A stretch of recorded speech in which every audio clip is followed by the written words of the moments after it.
भाई आपसे छोटी सी रिक्वेस्ट है, आप ना प्लीज हमारी इस मीटिंग को अपने लैपटॉप में इसको रिकॉर्ड जरूर करें, फिर हम इसको थोड़ा नेक्स्ट टाइम हम सुन लेंगे जो भी बात बता रहे, तो हमें थोड़ा रिमाइंड रहेगा।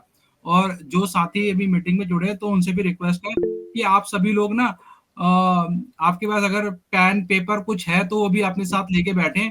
जो तिवारी जी जो आपको इन्फॉर्मेशन देंगे तो आप उसको प्लीज आप नोट भी कर लेना, क्योंकि आपको ना बहुत सारी चीजें बताएंगे, टेक्निकल चीजें बताएंगे, एकदम आपको टेक्निकल वर्ड्स कुछ बताएंगे तो आपको एकदम माइंड से स्लिप ना हो जाए। इसके लिए आप पेन पेपर में नोट कर लेंगे तो काफी अच्छा रहेगा। बाकी हम इसको रिकॉर्ड करने की पूरी कोशिश हाँ हाँ करेंगे। हाँ। ठीक है, तो तिवारी जी फिर आप स्टार्ट करिए फिर। ये जो हमारा जो पहला पॉइंट था यहाँ पे कि उत्तराखंड में मतलब ये हमारे जो गोल खातों में जो जमीन है उनको हमें अपने नाम पे चढ़वाना क्यों जरूरी है और कैसे चढ़ेगी, इसके पर थोड़ा सा मतलब आप रखिए, फिर हम फिर अगला रखते हैं। हाँ, ये बहुत अच्छी बात है, क्योंकि गोल खातों में जमीन होने से इसके हिस्सेदार बहुत हैं। वो 60-62 का जब हमारे पास में खाते खतौनी है आज की तारीख में, वो खाते खतौनियों में हमारे पास जितनी भी जमीन है, 10 नाली, 15 नाली, 20 नाली, या आजकल जमीन बहुत कम हो गई है परिवार बढ़ने से, 2 नाली 4 नाली में ऐसे आ गए हैं परिवार, लेकिन खेत मालूम है लोगों को कि ये खेत हमारा है। वो खेत में यदि आप बात, तो जो है आपके परिवार के करीब जो पिताजी के बच्चे हुए, उधर दादा के बच्चे हुए, उधर उनके सभी के वो हिस्सेदारी में है वो खेत। तो वो 25, 30, 40, कहीं कहीं परिवार बढ़ गए तो 50, ऐसे करके एक एक खेत में इतने हिस्सेदार हैं। अब उस खेत का आपको एनओसी लेना है इतने लोगों से, क्या कहते हैं उसको, निरापत्ति प्रमाण पत्र।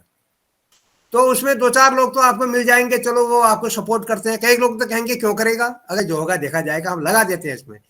लोगों ने कहीं कहीं 5-10 लाख रुपया लगा करके अपना कुछ वहां स्टार्ट भी किया, तो बाद में उसमें हिस्सेदार आ गए और उन्होंने क्लेम कर दिया कि इसमें हमारा भी बनता है, मतलब उसको सक्सेस होने नहीं दिया। तो लोग जो है पहाड़ में रुपया पैसा होते हुए भी वो गोल खातों वाली जमीन होने के बवाल की वजह से उसमें कुछ हिम्मत नहीं जुटा पा रहे, इसलिए वो जमीन व्यक्तिगत होनी चाहिए। सॉरी।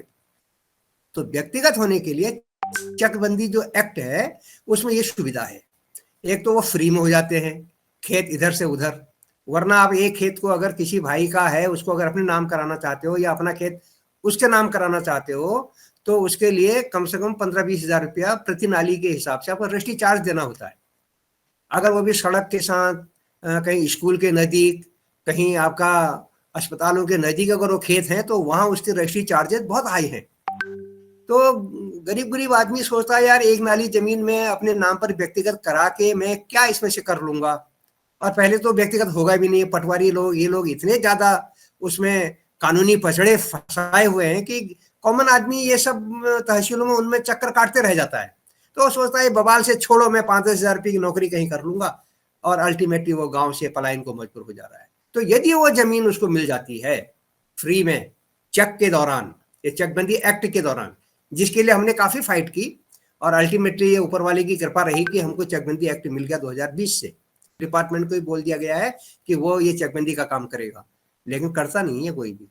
हमने उसके लिए बहुत दाया बाया काफी कुछ किया। तो इसलिए अब हम जो है एप्लीकेशन डालो कह रहे हैं लोगों से कि आप अपने अपनी आवेदन पत्र दीजिए कि भाई हमारी चकबंदी करिए, हमारी जमीन जितनी भी है वो हमको एक साथ दीजिए ताकि हम उसमें कुछ करें।